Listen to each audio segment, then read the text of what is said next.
In the heart of West Africa, a nation once brimming with hope now teeters on the edge of uncertainty.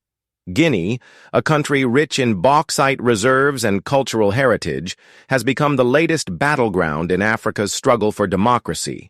The story begins on September 5, 2021, when Colonel Mamadi Dumbuya, a charismatic yet enigmatic military officer, stormed the presidential palace in Conakry, declaring himself the savior of the nation.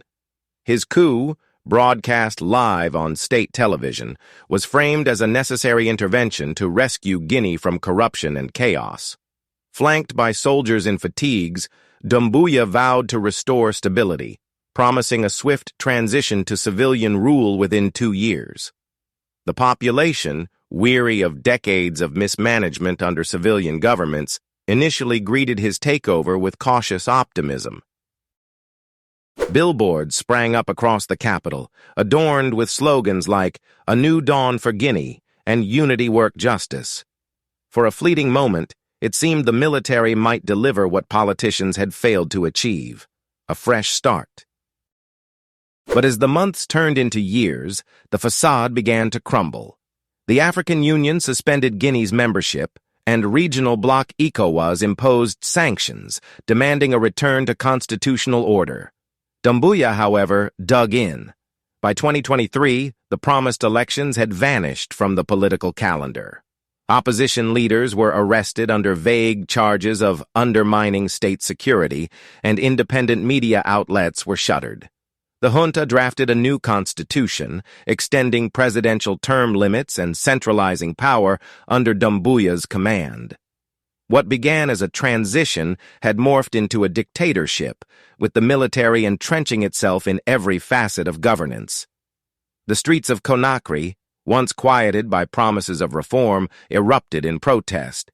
Young Guineans, armed with little more than smartphones and slogans, began organizing weekly demonstrations. "Dumbuya dégage! Dumbuya, step down!" became the rallying cry, echoing through neighborhoods where unemployment among youth exceeds 60% and inflation has rendered basic goods unaffordable. The regime's response has been brutal. Security forces, clad in riot gear, routinely disperse crowds with tear gas and live ammunition.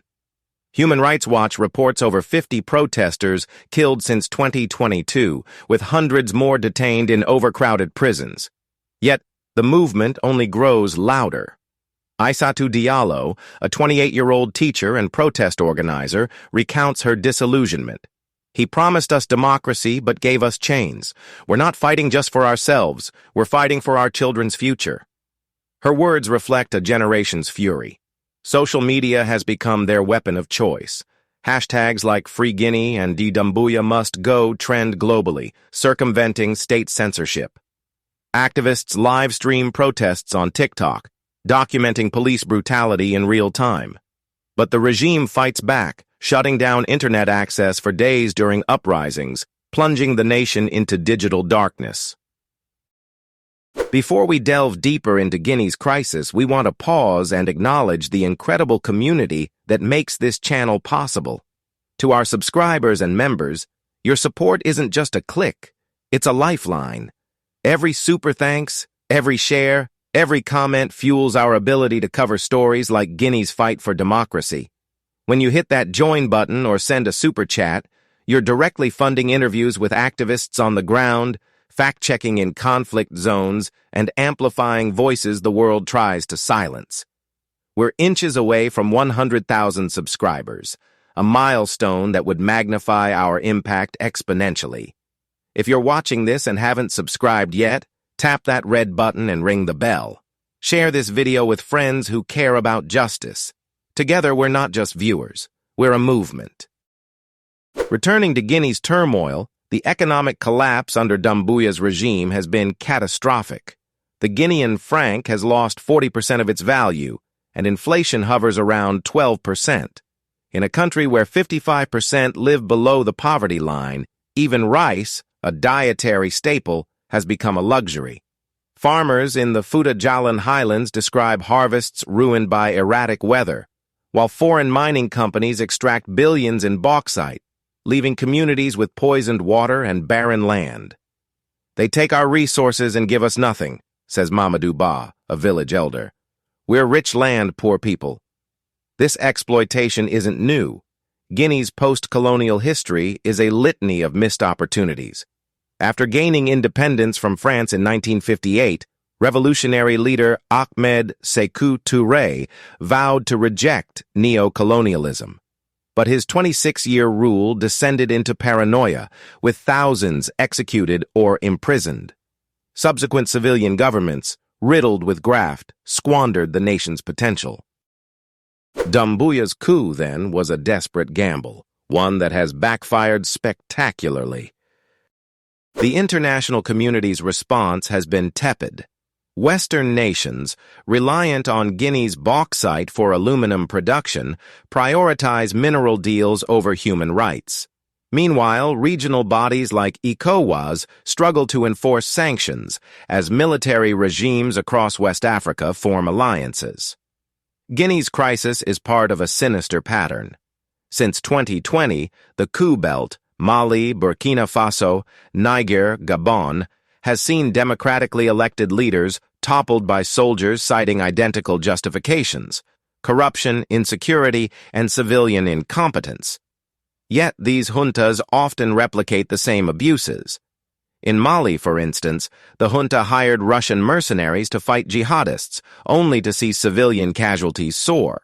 In Guinea, Dumbuya's regime has partnered with shadowy foreign investors, trading mining rights for political protection. What makes Guinea's situation unique is its potential to tip the continental balance. If Dumbuya clings to power, it could embolden other juntas to tighten their grips. Conversely, a successful democratic transition here might inspire uprisings elsewhere. The stakes are astronomical. Africa's youth, 75% of the continent's population, are watching. In Guinea, where the median age is 19, the protests are led by students and unemployed graduates. They're tech-savvy, globally connected, and unafraid. "We've seen what happened in Sudan and Algeria," says Mohamed Kamara, a 22-year-old protester. "If they can oust dictators, so can we." But revolutions are messy. Without cohesive opposition leadership, Guinea risks descending into chaos. The National Front for Democracy, FND, the largest coalition, is a fragile alliance of activists, unions, and exiled politicians. Internal disagreements over strategy threaten to splinter the movement. Some advocate for dialogue with the regime, others demand nothing short of Dumbuya's immediate resignation. Amid this chaos, ordinary Guineans bear the brunt.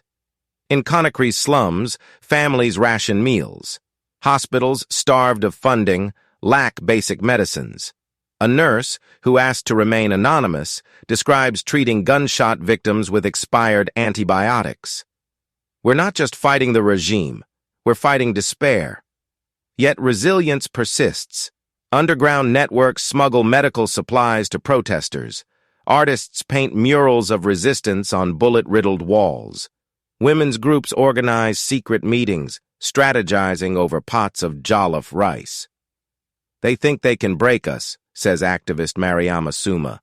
"But every tear gas canister they fire only fuels our resolve." As Guinea approaches a historic crossroads, the world's indifference is a moral failing. This isn't just about one nation, it's about the soul of a continent. Africa's youth are demanding a seat at the table, rejecting both colonial legacies and homegrown dictators. The question is whether global powers will listen or continue prioritizing resource extraction over human dignity. To our subscribers and members, this is where you come in. Stories like Guinea's don't trend on algorithms. They rely on people like you, engaged, compassionate, and unwilling to look away. When you use the Super Thanks feature or share this video, you're not just supporting a channel, you're safeguarding truth. Every dollar funds fact-finding missions. Every comment pressures policymakers. Every subscription amplifies a cry for justice. We're close to 100,000 subscribers, a number that could unlock partnerships with NGOs and global media. Help us cross that threshold. Share this video with Free Guinea. If you've already subscribed, consider becoming a member for exclusive updates. The notification bell? It's your lifeline to real-time reports. In closing, Guinea's fate hangs in the balance. Will Dumbuya's regime fall, paving the way for democracy? Or will repression escalate, plunging the nation into civil war? The answer lies not just in Conakry's streets, but in the collective conscience of the global community. To the Guinean people, we see your courage. To our viewers, now is the time to act. Click Super Thanks to fuel our coverage. Share this video to break the silence. Subscribe to join 100,000 advocates for justice. History isn't written by dictators. It's written by ordinary people who refuse to stay silent. Together, let's make sure Guinea's story isn't forgotten.